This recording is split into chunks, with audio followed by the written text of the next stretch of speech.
Future State, Superman, Worlds of War, issue 1. You'll notice I'm not saying creators for some of these books that have 10 creators on them. We'll just say them as we're going through them. 4 stories in this issue, I think. Yeah, because this is not 3 20-page stories. This is 1 20-page story, and then I don't know how it's divvied up, but they're all a bit shorter, obviously. The rest of them. They seem to read a lot quicker than the Batman ones. Yeah, I'll give them that. I think it was a 10 and 2 15s. I want to say, or something like that. Could be. I'll check as we go through. I wish this Philip Kennedy Johnson story was longer, and we didn't have 3 backups. I am suddenly very optimistic about Philip Kennedy Johnson taking over Superman in action. Yeah, well, that's the key point here. Yes, Philip Kennedy Johnson, who wrote the main story in this, is going to be the writer on both Superman and Action Comics come March. Right. And Jan art doesn't hurt.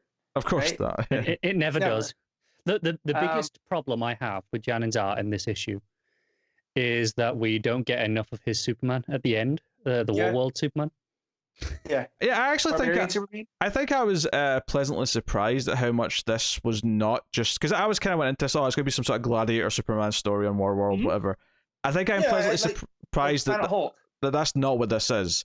I mean, that's technically going on as a sort of framing device, but the actual main story here is about this young girl who goes to Smallville, which has become a really crappy tourist attraction because it's the birthplace of Superman. It's a mecca. The home place, yes.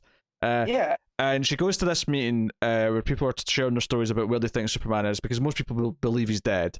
Because keep in mind, this is post-John shrinking down Metropolis, which people seem to have a very sort of villainous opinion of whenever they talk about it. Why? Yeah. But here's the thing. Here's the thing. This story, and this is why it probably appeals to us, and certainly why it appeals to Matt, I think, is this is essentially someone arguing for what makes Superman Superman, when everyone else, when the other people at this meeting are saying, no, Superman is Superman and he wins the fights he wins because he is stronger, because he has superpowers. And this girl's saying, no, that's not what makes him Superman. And it's accentuated at the end of the story where she stands up and says, because they're all sharing stories of how Superman saved them, and she stands up and says, no, Superman didn't save me, Clark Kent did. And, she walks away at that point. So which tells me what I need to know about Philip Kennedy Johnson, which is something that, if I can just base it off of the story, is he believes that Superman is Clark Kent, right? Because there's always that theory that Clark Kent is the disguise that Superman puts on, right? And that he's always Superman. But I never agreed with that. I always felt like he is Clark Kent through and through, and the Clark that he is in Smallville is who he is regardless. And here, that's a key point. Is I would always argue there's 3, and that the real one is the Clark from Smallville, and then the Clark in the Daily Planet who's disguising himself is a bit more phony. Right, but it's a bit exaggerated. But people even would suggest that the Smallville Clark is a disguise because he's an alien first, which that idea is something that while he is from Krypton, he was raised by the Kents, right? And so he is the way he is, not because of his powers, but because of his upbringing. That's something that's no more a disguise than someone who's in the closet, not revealing, not coming out yet. Right. Yeah. And that's what I always refute is no, that's just who he is, right? And he has to put on that disguise, like you guys are saying, in Metropolis, because he's playing a part of, of all of that. So but bumbling Clark Kent is definitely a disguise.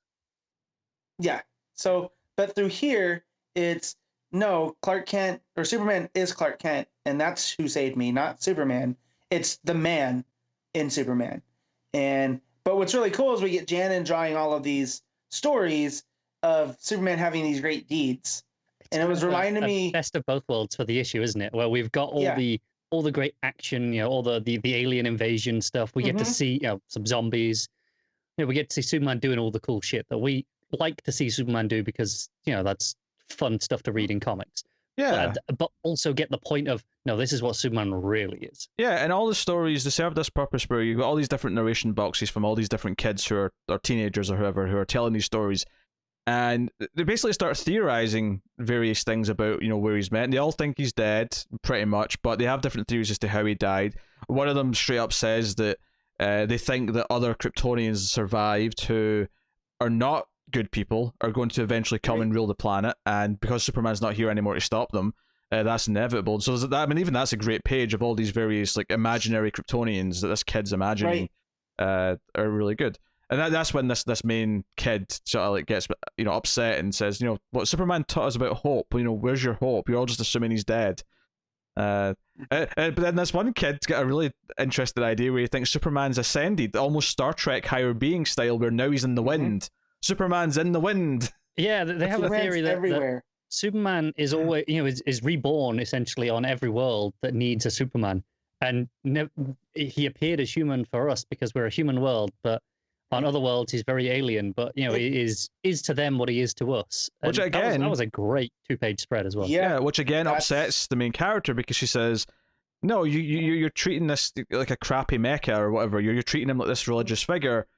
He's a man." Again, coming back to that point, Superman didn't save me, Clark Kent did. So I think this is really promising for the themes and even just the tone of how Johnson's going to write Superman. It felt like a mission statement as to this is what he believes Superman is and what we can expect of his book going forward. In the sense that I believe there will be a lot of big bombastic action and set pieces and things because it's a comic, it's a Superman comic. Of course there is. There's going to be stuff like that. Right. But he's never going to forget. No, this is what Superman is, and that's always going to be the underlying point. And it felt like a mission statement to me. This did. Yeah. So there's a lot in this one story. I feel like it distills the Tom King, the digital one that just got released last summer, the Up in the Sky, is of what Superman means to different people. And that was a more like typical Tom King where some stuff feels very dreamlike and not tied down to what's actually going on. With this though, because we're seeing it through the eyes of regular people that Superman has impacted, it almost drove that point home better. To me, at least, because that was the one thing in the Tom King story that I really appreciated was, what Superman means through different, not through different eyes, but different viewpoints. And here it's just like the idea, like, no, he gets reborn and he was here for us when we needed him. And all of us just hearing that, like, that's something I never thought of when it came to Superman. It's still like an interesting idea. Like, obviously, Matt, your mic's going. Obviously, in this, it goes against the idea of Superman just being a man, and obviously, I like that more. But I like this idea of what if Superman reincarnated on every world that needed a Superman. I like the idea of these people theorizing this. I like these people all having their different opinions and beliefs, and the idea that Superman's become such a mythical figure to them that they all have their own, and they've all developed their own ideas and understandings of what he might or may not represent or be. The idea that they can't just accept that he's just a being trying to do his best, and that's all he ever has been. Right, and that's not his fault, right? It's because he is so good at what he does. People don't believe him for his word, if that makes sense. Like, Superman, to me, is always like, I'm just a guy doing my job, right? He's like a firefighter that's like, no need to thank me. I'm just glad I was here. And, here, these people are putting almost religious aspects onto him, almost like he's a god. Completely mythologized him, yeah. Yeah, and so for this one girl to be like, no, guys, this is what he is to me. Like, that's cool, that's what he is for you, but to me, he's Clark Kent. And the fact that it also plays with, everyone knows who he is now, right? But they're still coming up with these different ideas because he just left, because Clark Kent wouldn't just leave us. So there's that there too. But with her, it's... Joe is so funny about this. Is that I hate to bring up Zack Snyder, right? But what's so funny about this? I was just getting there. But what's so funny about this is you look at the imagery in Batman v Superman, all the religious motifs and and all the people trying to touch him and all that. And this issue makes the same essential point that regular human beings, if something's too big a concept for them, they'll start to turn into religious ideas. They'll start to turn to that sort of way of thinking. They literally have shrines to him here. But this does it in a way that reinforces what Superman actually is to us as the reader, what he means to the world, and has a character who's sticking up for what Superman actually is. So this doesn't leave you with that horrible taste in your mouth. I mean, don't get me wrong, the fact that Superman's not in the scene looking like he wants to kill himself at the thought of all these people touching him, it does help, but... Right. Well, and that's what I was going to, and not to keep going on, it's because Johnson understands Superman as a concept, whereas Zack Snyder does not. I guess the point I'm trying to make is that the concept of looking at Superman through the lens of religious iconography and people looking at him and seeing him that way is actually a valid viewpoint to take and explore with what Superman is to the world. It's just that you can have a good execution of that idea and you can have a bad execution of that idea. Right. Well, because it's something that people do even with, regular people, right? It's something that, you can look at near history and go, look at figures and how they have been completely mythologized. I mean, take any your American founding fathers, for example. Well, I had a discussion with a friend this week about Teddy Roosevelt, right? Like, I know people think that it's weird that like I have a favorite president, but like when I look at what Teddy stood for, I assume every American does, to be honest with you. Well, no, I'm weird though. Like the amount I know about Teddy Roosevelt is, not those levels. But I look at Teddy Roosevelt like these people would look at Superman in this, right? As like at the end of the day, he was just a man, right? He was the most powerful man in the country for 8 years. And there's stories around him, but at the end of the day, he represented different things to different people. He was a person who made mistakes and did his best choices is what he thought, but maybe they weren't always right, but he tried. And as much as I love the different stories of him and like this, that, and the other, you also have to go and look at the faults there as well. And with here, I feel like whereas with Snyder seems to only want to focus on those faults because of the story he wanted to tell. Whereas here with Johnson, it's not necessarily about that. It's this girl who I don't think she has a name, right? She's just there. Sadie, I think. Okay, Sadie. So the Sadie is just like, no, look, like you guys are missing the point of he was Clark Kent. Like yes, he was all these things, but also this. And I feel like we never get introduced to that viewpoint in those, and to me that's what makes it feel so hollow. Whereas here it feels like, and again I'm close to it because it's Superman. My favorite president, by the way, is a Werewolf, which you can buy now from Tim, as well you should, on Comixology. President Werewolf on sale. Anyway, what I was going to say is that I think this is part of the appeal to me about DC characters. The comparison with Marvel is always that Marvel have like more grounded characters, DC has these myths and gods and legends. And I think what works for me about this issue in particular, and in the larger scope of DC, is that, the characters are so big that they ultimately become that to the people in that world. They become these mythological ideas, they become these larger than life, these almost godlike beings. But I think for me, why I appreciate and latch on to someone like Superman or Batman, and obviously they're very different to each other, and that one actually has all these godlike powers and one doesn't. But compared to, say, someone from the more magical side of DC, is because I do like the Superman at his core is just a guy trying to do his best. He has all these extra abilities, but he is still valuable. He does make mistakes. He does try to figure out the best thing to do. But there is that humanity there, and that humanity is really important. And I think it's, if nothing else, you always want to remember that people who are making these bigger decisions are just people at the end of the day. Even Superman is just a person, despite what, Eddie in the back go, but he's got powers and he's got heat vision and super strength and all these things. It's not that different to what Matt was saying about Roosevelt, in that, yes, he was the most powerful man in the country for 8 years, and Superman, in this context, he was the most powerful person on Earth, but he was still just a person. Right, he's still just a person, and that's the point of it is, we put these people up on a pedestal, and even at the end, the Sadie girl, she has them on a pedestal, but she feels like everyone's kind of missing the point, right? And I want to know more of her stories. Like I'm definitely into this, I'm more into this side of things than the Superman Gladiator, which seems to break with my self-parody, right? Well, this is the thing, we have like a couple of pages of Superman Gladiator at the end, which is essentially there to prove the point of what Sadie's saying, because this is, as they put it, Superman, he's old and he's powerless. But it doesn't matter. He's still there with his shield and sword, and he's we're gonna make it home. We're gonna be all right. Yeah, and that's the thing. We only get a few pages of actual Superman. So one, it shows where he is right now, that he's not dead. He's here. Nope. He's on the world. In those couple of pages, he's trying to protect someone who's in a cage with him. The other person who's going into the combat with him, he's trying to protect. He's saying, hey, stay behind me. We'll get through this. He's trying to reassure them. And obviously these pages look great. So good. And it sets up a status quo because all the backups are all basically set around the status quo of War World and Superman being there and what else is going on in War World. So, yeah, if anything, I'm sad that this is only a 2-parter and not a 4-parter like next Batman, because I would be a lot more disappointed if we didn't have ongoing books. Coming up right after.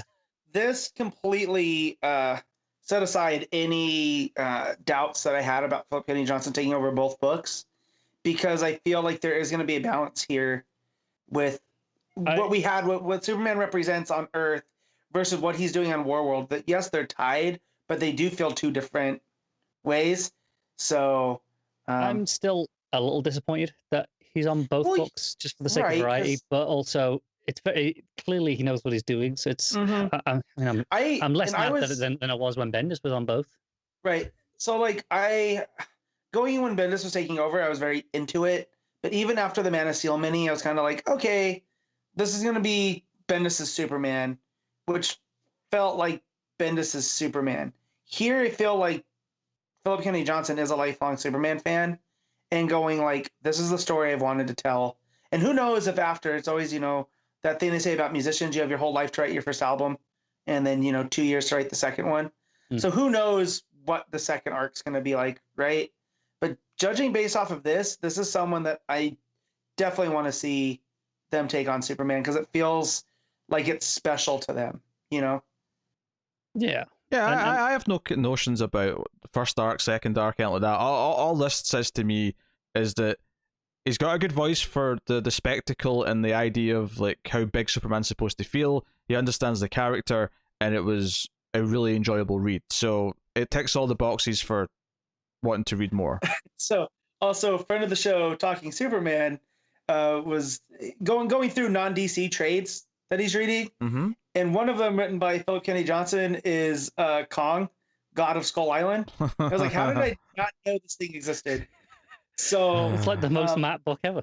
Yeah, once I get caught up with some of the other stuff I have in my backlog, I'm definitely searching that out, because if he cares about Kong as much as he cares about Superman, I am in for a hell of a treat.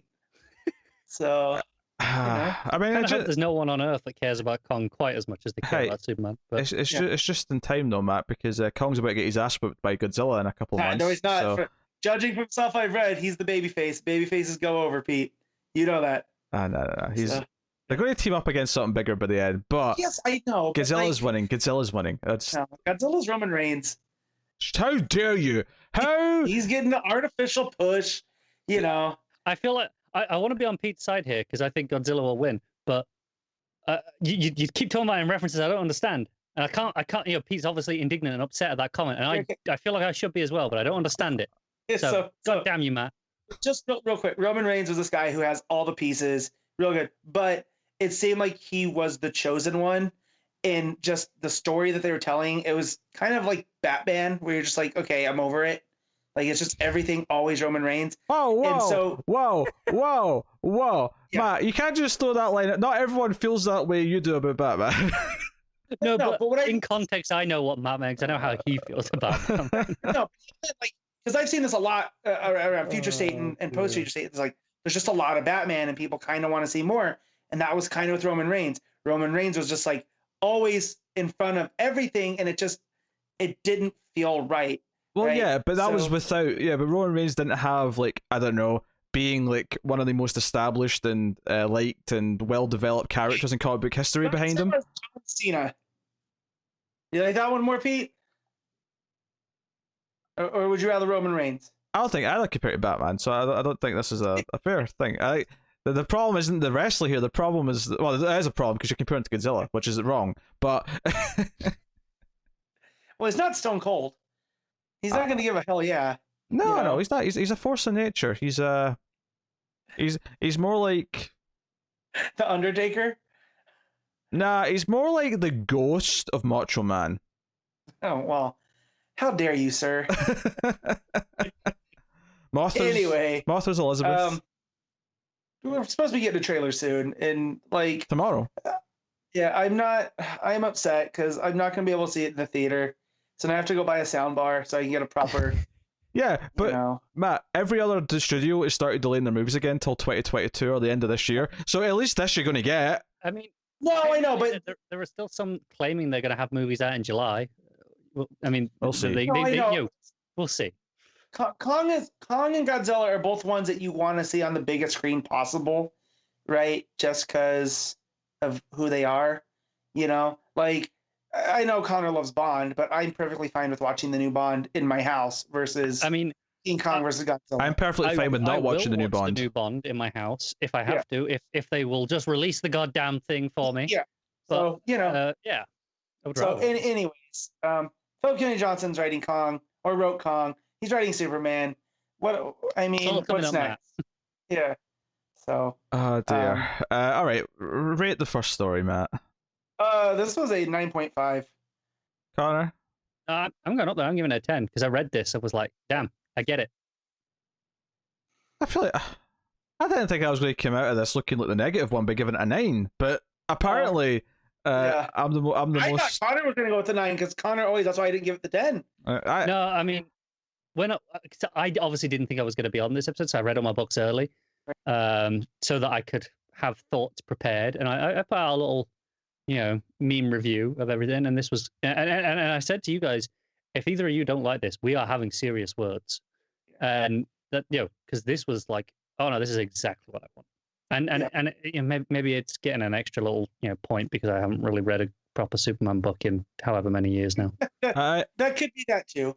Yeah. Honestly, Connor's saying this is what I want is like a bad sign for me usually, but luckily this is one. There's no magic involved.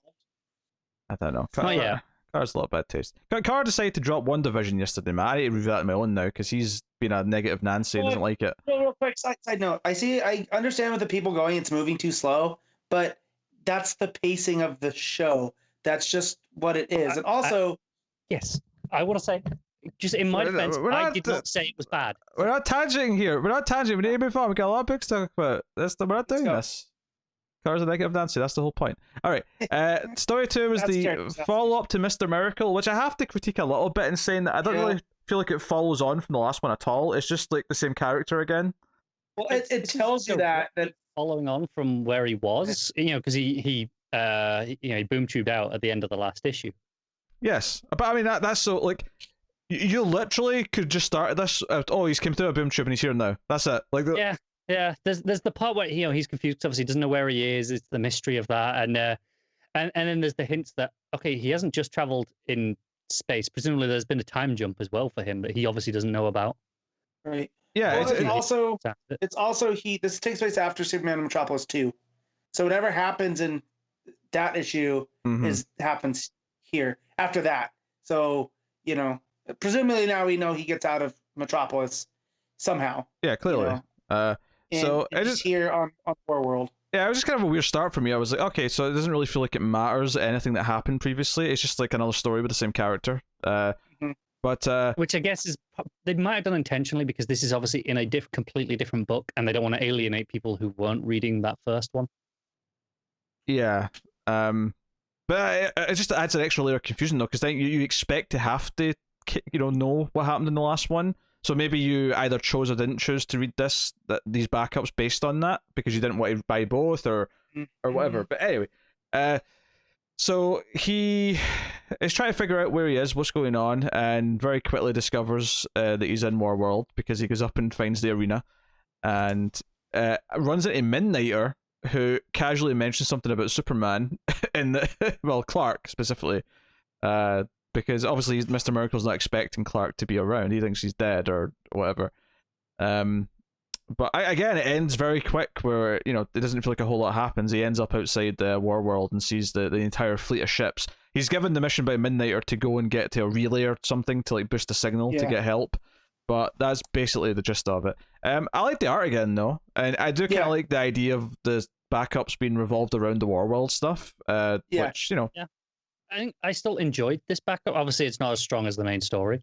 And but I think it's equally on par with how I felt about this story in the previous Superman issue. It feels it's got a nice tone to it, great art. Nice tone. It's an easy read. It flows quite well, which is maybe not true of a lot of the other backups, which is nice. It works well for it at the very least. I like that it's establishing the continuity of the present. Like, okay, here's Midnighter. We're doing the world stuff. It just feels like okay, it's doing a lot of world building in its 10 pages without much story. It does kind of feel like it's not that the backup should necessarily feel like they're must-read material, but it does feel just a little bit short of feeling like it's important, if that makes sense. Yeah. It feels like a traditional backup. Like, hey, read this. This is extra. It's helped by the fact that it's only 10 pages because there are a lot less expectations on it because of that. Whereas when you've got a 20-page story, I expect a lot more out of it. Whereas a 10-page, you're doing a short thing. You're doing okay. This is a true backup in in sense of the word. I don't know. In that regard, I'm less angry at it, I guess. I mean, there's less weighing on this one because the last one basically had to carry that entire Superman issue that we did. Which, by the way, can I just say that I'm happy I like this Superman story because the first Superman in Metropolis I did not like. Superwoman I was a bit admittedly in the minority, but I wasn't really keen on that either. I'm just very glad that Worlds of War turned out to be good. I'm glad you did too. Thank you, Matt. I hear Carter. Carter's just awkwardly speaking under us. What? I said you liked Superman and Wonder Woman well enough. Oh, true. Yes. I hadn't considered that one. Very correct. You made a very valid point. Good for you. Connor gets a cookie. So. Oh, wait. All right. So, that was basically the story. Anything else you wanted to add about this one? No, I got nothing. Yeah. So I guess we can quickly rate this. I'll even go first for this, but it's a fine 7 out of 10. It's very pretty to look at, flowed really well. Not a lot to the story, but like I say, world building. Yeah. Connor? Yeah, I'm agreeing with the 7. I'm intrigued as to where this is being continued because it says to be continued. I don't know if it's just in the next issue of this or if it's jumping around again. I'm sure it'll end this, and then in Superman Metropolis 2, we'll get the end of that story where he jumps to this one. Yes. So, and then issue 2 of this will probably be where the next part of this shows up. So, what are you giving this one, Matt? I'm gonna go with the 7. I'll agree with you guys. Cool. So there's a Midnighter story, by Becky Cloonan and Michael W. Conrad, with art by Gleb Melenkov, and this is. Let me remind myself. I've forgotten. I read this. Just on the team there for a second. Cloonan and Conrad are obviously the writers that taking over Wonder Woman, but I believe they are also the team on the Midnighter backup that's coming in either Superman or Action after the first month. Yeah, I'm skimming this just now because despite the fact that I read this mere hours before we started recording, I am forgetting entirely what happened in it. I know people like Midnighter, right? My first introduction to Midnighter came in the Grayson series, where he was kind of a foil to Dick Grayson's agent character. If this is what Midnighter typically is, I don't like it. I don't hate it. I just don't have any strong feelings on it. The most notable thing about this is that some of the guards have big miniguns and they look like big dicks because they're just above their crotch. Very phallic. I'm pretty sure that was intentional. Yes. Yeah. And so just with Midnighter, I know he's meant to be Wildstorm's like Batman character, and he plays off of Apollo, who's the Superman character, and all this stuff. And I just reading this, I lost interest in it halfway through. And I will say, because I remember last week in one of the issues Connor reviewed, talking about the broken up, staticky dialogue on the radio, and you're like, no, that's not how it's supposed to be written. It's supposed to be, you're supposed to be missing chunks of it. Mm-hmm. Here, that was played out exceptionally well. Yeah. Like reading the broken up dialogue over the comms, I was like, oh, okay, that's good. And I appreciate they even put the sound effects into the lettering bubbles rather than just in the world. It was actually there, and it was in a different font. It was in a different color as well. It was actually in like a bluey gray, which was a very staticky color. I thought it was a really smart lettering choice. Yeah, there's a voice helping Midnighter get through the building, the space station, the Trojan guys who we've seen.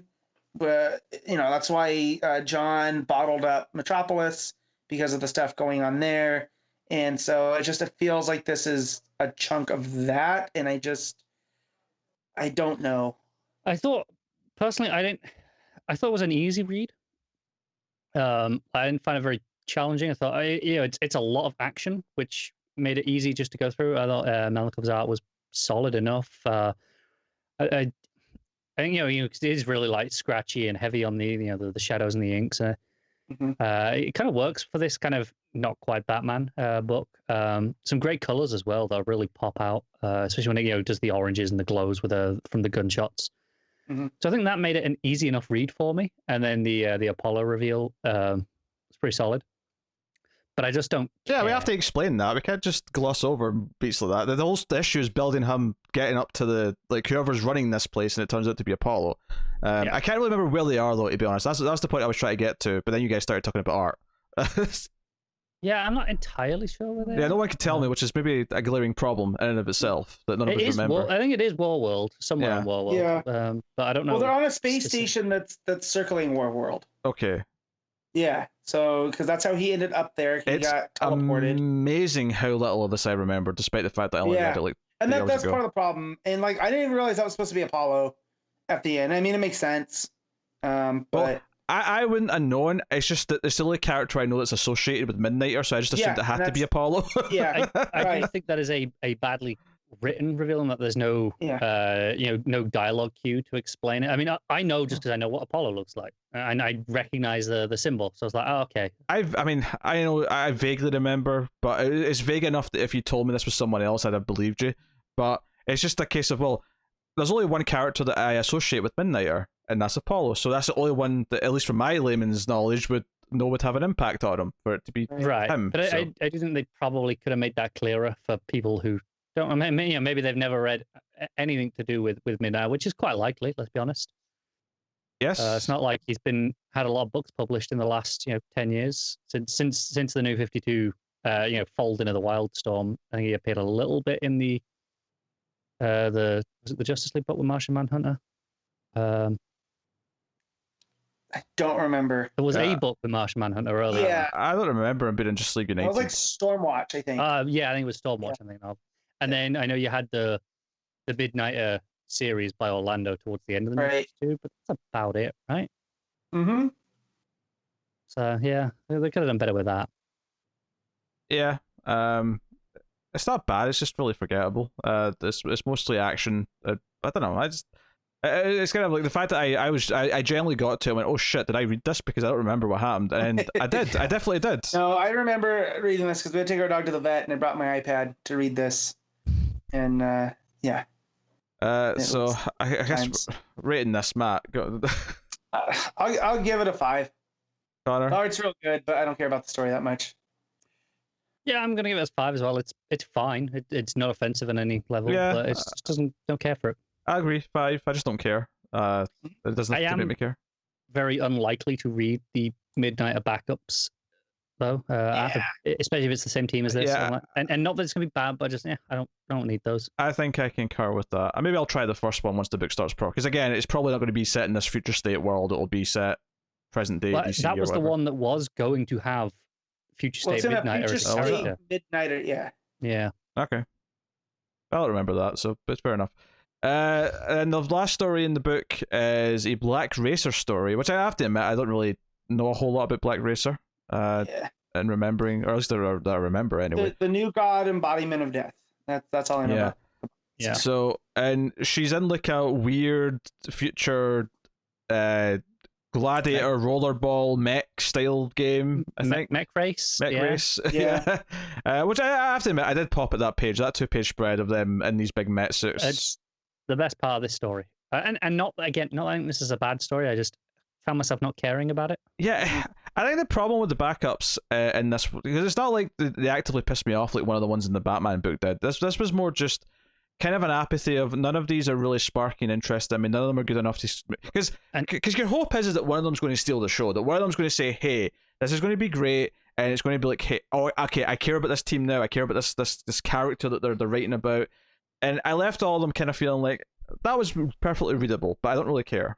Do you think perhaps there is a level of fatigue, like as you're reading this book, like you've read your first main story, that's great. By the time you're at the start of this story, you're 55 odd pages in. Maybe, and you're just like, you're just kind of ready to be finished with this, and the issue's still going. Well, it's possible, but I will say that for the Batman book, I actually didn't read it in one sitting because it was split into stories. Like sometimes I will stop and I'll read the other stories later. So fatigue's only relevant if you read it in one go. It is. I suspect it's more likely that you read it in one go in this one versus the Batman one, where they're not full-length stories following the first one. It's possible. It's possible. I hate to just kind of be. I mean, she saves a bunch of prisoners because there's a lot of like slaves on Warworld, as you'd expect. Yeah. And I like kind of seeing some of the underbelly of Warworld. This is like where they're what is it they're doing? They're sorting out trash or they're doing something. But there's conveyor belts and it's kind of like, okay, so Warworld's this huge planet-sized system of like all these levels. It makes sense that there's entire sections that are designed to just deal with the trash or deal with maintaining parts of this ship. And bodies, like getting rid of them. It reminded me of Snowpiercer, where they talk about certain things about, the bodies got to go somewhere. Where do you think they go? And how they're dealt with. So, but it's very like, I was reading this and go, this is very sci-fi. Mm-hmm. Like this is like the sci-fi that I typically don't get into. And not that it's bad, it's just not my thing. And so I kind of just breeze through this. And it's her stuck on Warworld, and I understand that on its basic concept. It's okay. It's perfectly fine. Yeah. I didn't get super into it either. It's kind of this thing when we get to issue 2 of this World of War book. Obviously, I'm excited for that first story. Like, really excited for that first story. The backups, like, I'll probably read them, but it's sort of thing where if we're low in time that week, or if I have like some Patreon books piled up, they might get cut just because of that. Pretty certain I'll read the Mr. Miracle one, because those have been such easy reads and have been always at least enjoyable, right? Yeah. And they take there's so little time to read. The reason why this month's been very challenging from just how much like we have to read each week is because we've wanted to try everything, at least the first part of every story. Going into February, we're going to be obviously have the choice of obviously we've dropped maybe a couple of the books.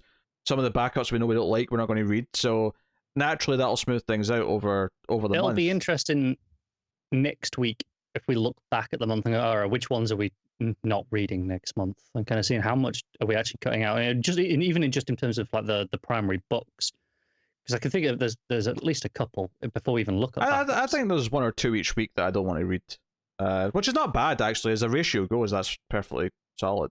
If that's what it works out to be when I actually look at it properly, but my gut instinct says there's a couple each week that I'm dropping, but we'll see.